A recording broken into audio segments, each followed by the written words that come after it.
Hey y'all, and welcome back to my channel. In this tutorial, we're going to create this spooky witch peekaboo tumbler using PDB Creative Studio Glitter Pack number 61. This pack included 5 beautiful colors mixed by Made by Manny and Mao. We're going to get these opened up and take a look at each color. PDB Creative Studio does these glitter packs once a month.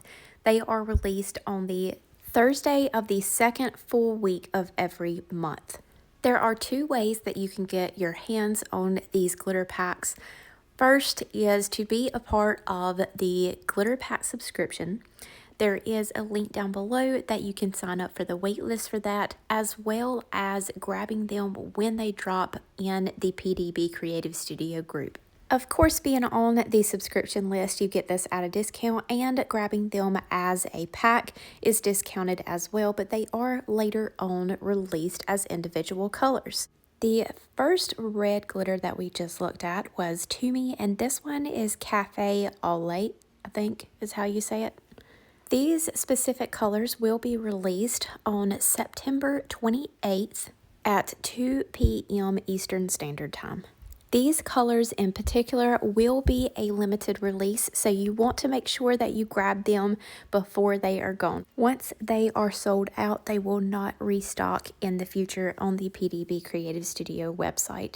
And if you missed getting the glitter pack at the discounted price, then you can use code BBS21 for $5 off $20 or more on your order.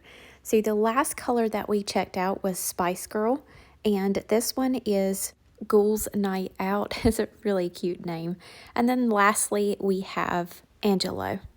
Now, this may be a Halloween-inspired pack. However, I see some really gorgeous Christmas-like colors, which was actually my intent whenever I first started this tumbler, was to do some sort of like Christmas light or ornament sort of situation with this tumbler, but I searched Creative Fabrica and Etsy forever and ever, and I couldn't find ones that I just thought were perfect and haven't been used before. So I said, whatever, we're going Halloween again. It's fine. You know, although the last 3 tutorials that I have done with Halloween cups, I have said this is my last one because I'm not a huge fan of Halloween. But here we are making another Halloween cup. So as I have mentioned many times before, using the epoxy method to apply my glitter as a base coat is my favorite way to apply glitter, especially when using Artistry Epoxy's 1:1 ratio fast set. It dries super fast, and within 30 minutes I can go in with my first coat over my glitter. Of course, timing can give or take depending on your environment and the temperature of your workspace, but I just put about 1 milliliter of epoxy on this, dabbed all over with my gloved hand to even that epoxy out and remove any streaks, and dumped on that glitter. Once I had all of the glitter on to this 24-ounce plump from the Steel Magnolia, I just rolled it in a sheet of printer paper and pressed that glitter down so we can get it nice and flat and eliminate multiple coats of epoxy. I gave this 2 coats of epoxy, sanding in between, and as that was drying, we headed over to Design Space to lay out our spiderweb stencil. Again, I searched forever and could not find a spiderweb wrap that I really liked. Everything was too, I guess, stringy and had too thin of lines. So I had saved these webs from Creative Fabrica before. I used them last year on my floral Peekaboo Halloween tumbler.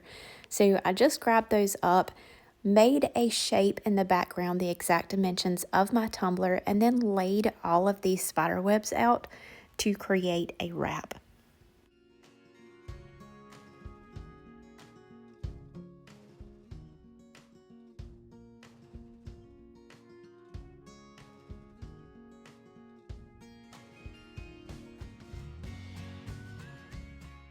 Once I had those webs positioned the way that I wanted them, I went over to the bottom right and clicked the little eye to hide that shape that we had in the background. I highlighted all of my webs and then welded them together. If you weld where the webs overlap, it's going to pop them together and make them one.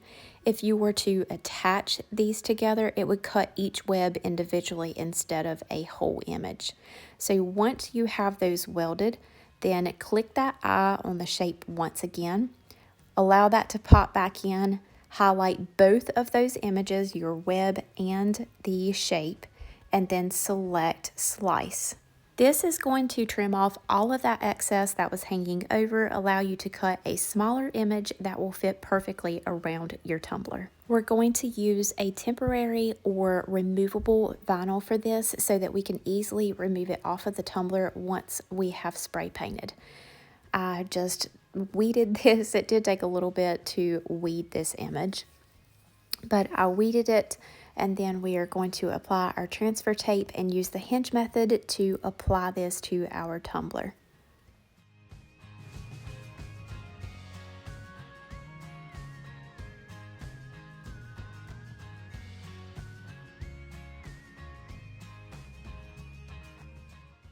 To do that, I just trimmed off all of the excess around our actual stencil. I trimmed off about 1 inch of that backing from our vinyl, wrapped it around the tumbler, and once it was lined up, I pressed that exposed piece down. And then I'm just going to lay the tumbler down flat on my workspace and remove all of that transfer tape, pull back a little bit on my stencil, and roll my tumbler onto it.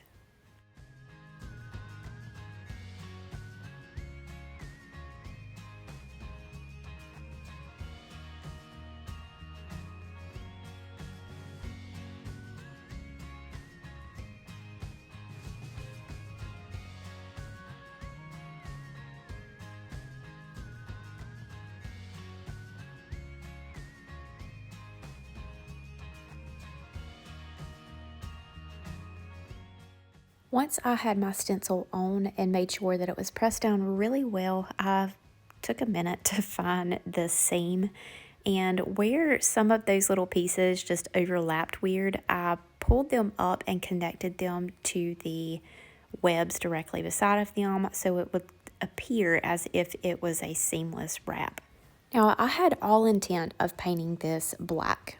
However, my Color Shot spray paint, that is my favorite, has been out of stock in black for quite some time. So I had 3 different Rust-Oleum cans. One was MIA and 2 of them would not work. So I used Stamped Passport Blue from Color Shot. I did find my black that was originally MIA. So I tried to go over the blue with that black, and as you can see, it just come out in little blobs. So we are taking an alternative method, and we're going to put some micas over top of this blue to give it the kind of tint, I guess, or the idea that I had in my head. To do that, I am using Tack It. We're taking a medium size all over makeup brush and getting a very thin coat of Tack It all over the tumbler. I'm using very fast sweeping motions and trying to spread this out to where it does not gloop around any of my stencil. Because when I remove my stencil, I don't want to also remove any of the Tack It and create spots that does not have mica. So once I have that on my tumbler, don't forget to wash out your brush. And then I went in with my heat gun, dried this up on a low heat setting very quickly, or you can just allow it to sit to the side for about 20 to 30 minutes and dry alone.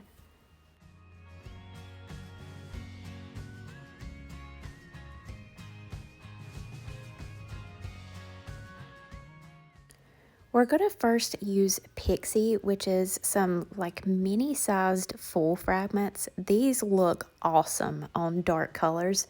So I'm going to add that in just to give it the spooky-ish Halloween sort of feel. I'm just sprinkling that on and rubbing it in. It goes a long way. So just a tiny bit will get some of those streaks all over the tumbler. This is, of course, from PDB Creative Studio, and then we are going to go in and dab our makeup brush into our Black Pearl mica, also from PDB Creative Studio, and brush that all over the tumbler. I made a huge mess, but it worked, and that's what matters. Just remember, whenever you are using micas or even glitter for the tack it method, give yourself some sort of protective layer underneath your workspace. That way you do not damage, your countertops or your favorite mat underneath like I did. I tried to pick up some of the globs of micas that fell onto my mat with my brush, but I ended up just spreading them out even more on it. But I had saw this method used quite a bit, and I've never used a makeup brush to apply micas or a paintbrush. And sometimes it does end up pretty messy, even when you are using a glove to apply micas using the tack it method.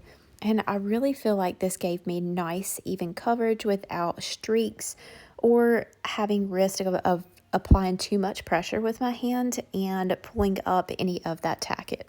Once I had the coverage that I liked, I did brush all over the tumbler to get any excess off and very lightly went over with my hand to do the same. Then I sealed this in with the Color Shot Clear Matte Spray Paint, and it was time to add on our decal. I know this is kind of small, but I wanted to show you how I use Creative Fabrica from my phone to upload fonts to my Fonto app that I use to create my images. I found this Varsity Game Day font in Creative Fabrica. I downloaded that to my phone, went to my downloads folder, selected that, and then I clicked share and then opened the font in the Fonto app. I did not show that little clip because it does have my contacts on it, but once I have that over into the Fonto app, you can click install and it will install that font into your My Fonts section so that you can type it out in that font. You can change the space in between your letters as well as lines by just selecting that and clicking on style. And it will take you to a screen in which you can edit the letters or the width that is in between them. After I had Spooky done, I went in and wanted some sort of like a wispy font for witch. So I typed in witch and then went through my downloaded fonts until I settled on Wilderness Typeface, and then I resized that to the size that I wanted, and I created a offset or stroke as it is called in this app at 3 points, so it would give this a white offset, and when I cut it in Cricut Design Space, it's going to cut out that white space as well so that my fonts are not all muddled together. Now, I will tell you, whenever you save from this app, it is not going to save with a transparent background. I have had my Cricut for over 7 years actually, and I'm totally fine with the old school way of having to remove the background from my images. It just adds a couple extra clicks and to remove that background and you're good to go. Once I had my image the way I wanted it, I hit that little arrow down in the bottom right and saved it to my device and just sent it over to my computer. Once I had it uploaded in Design Space, I resized that exactly the way that I wanted to fit my tumbler, which was in this case 7 inches wide, and created a 0.045 offset. Once I created that offset, I highlighted both the image and the offset and selected slice so that we can get our outline to cut on our textured gold vinyl. And we're going to cut our original image on Artistry's Shape Tape, which is a double-sided tape adhesive. And I used the Vinyl Plus setting to cut through the top 2 layers, the paper that is on top plus the double-sided tape, and not cut through the back. Once I have that cut, I'm going to very carefully weed my double-sided adhesive. Again, this is the Shape Tape from Artistry Epoxy. This stuff is super sticky and has performed better than any of the cat scratch sheets that I have used or any other double-sided adhesives that I have got from Amazon. My Cricut was acting a fool, surprising, right? And I had to trim a couple of places that I guess it just decided not to. and remove all of that excess Shape Tape around my image. Now, I did make an error here. So where you see the outline of my varsity letters, you see there is the center and then 2 outlines. I should have removed that outer space instead of one in the center. It all worked out fine in the end, but it would have made it a little bit easier had I removed the right one. I just popped a piece of transfer tape right on top of this, and I'm going to flip it around and use my little squeegee tool to help remove the backing from this and allow the sticky part to stay on my transfer tape. Now, before you start to add glitter onto this, make sure you do seal your tumbler in once again to seal in any bits of that tacket that may still be exposed so your glitter does not stick to your tumbler everywhere like mine did. I just place this on the tumbler as I would some regular vinyl and remove that transfer tape. Now, I had already used this. This is actually the same transfer tape as I used to apply the stencil, so it wasn't super sticky and did not pull off that paper protective layer that is on top of our double-sided adhesive. But just keep in mind, if you do use a fresh piece or a stickier piece of transfer tape, it may remove that off, but that's okay because we need it removed anyway.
After that protective paper is removed, I am going to ombre the remaining 4 colors from the pack.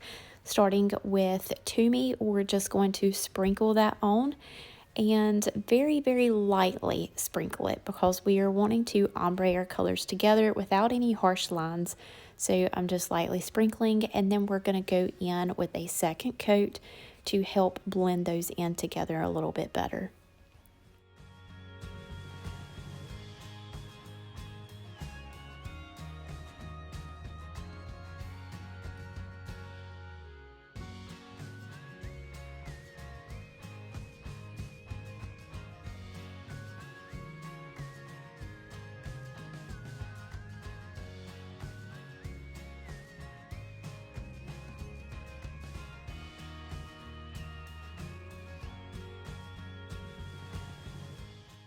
Once you have all of your glitter nicely blended together, just go in very lightly. It may look like I'm adding a lot of pressure here, but I'm not. I'm very lightly brushing these in together so that I can push it down into my double-sided adhesive. And at this point, I was saying some pretty not so nice things to this cup because I realized that I did forget to apply a matte clear coat to this cup before adding on all this glitter. And since we use tacket, even still after putting our micas on here, it can still be tacky in some areas. So I had bits of glitter that stuck all over the tumbler and in areas that I didn't want around my decal. It was fine in the end because I do think that it added some additional detail around the tumbler having those bits of glitter. But if you don't want that much glitter stuck around the tumbler, or if you don't want some excess around your decal, definitely seal that in before you start adding on your double-sided adhesive or your decal. I went in with another clear coat, whew, lots of clear sealing on this, and a coat of epoxy. I allowed that to dry and sanded it really well, and then went in with our outline. Again, the glitter stuck in places that it shouldn't, so I didn't have a very clear, I guess, edges on this to where I could have used the hinge method to apply this vinyl. I am blown away that I got it right the first time, but I did just line the outline up with our lettering that we did on the double-sided tape and press that down really well.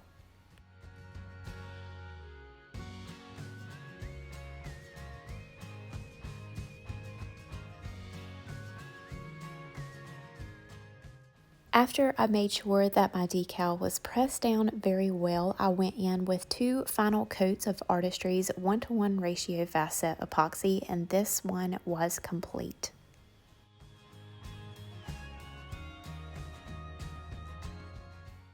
Although this one had quite a few hiccups, this is most definitely my favorite Halloween tumbler that I have made a tutorial on. And honestly, I'm really happy that all of the black spray paint did not work out because, I mean, the micas and Pixie looks incredible on this. It just plays so well with those bright and vibrant glitter colors and ties everything together so perfectly. And again, do not forget that these glitters are releasing at 2 p.m. September 28th Eastern Standard Time, and they will be a limited release. Once they are sold out, they are gone. And even though you may have missed the bundle drop at a discounted price, you can still use code BBS21 and save $5 off of your $20 or more order. All of the details for future PDB Creative Studio glitter packs will be listed down below, as well as all of the material we used and discount codes. That is all for today. Thank you all so much, and we will see you next time.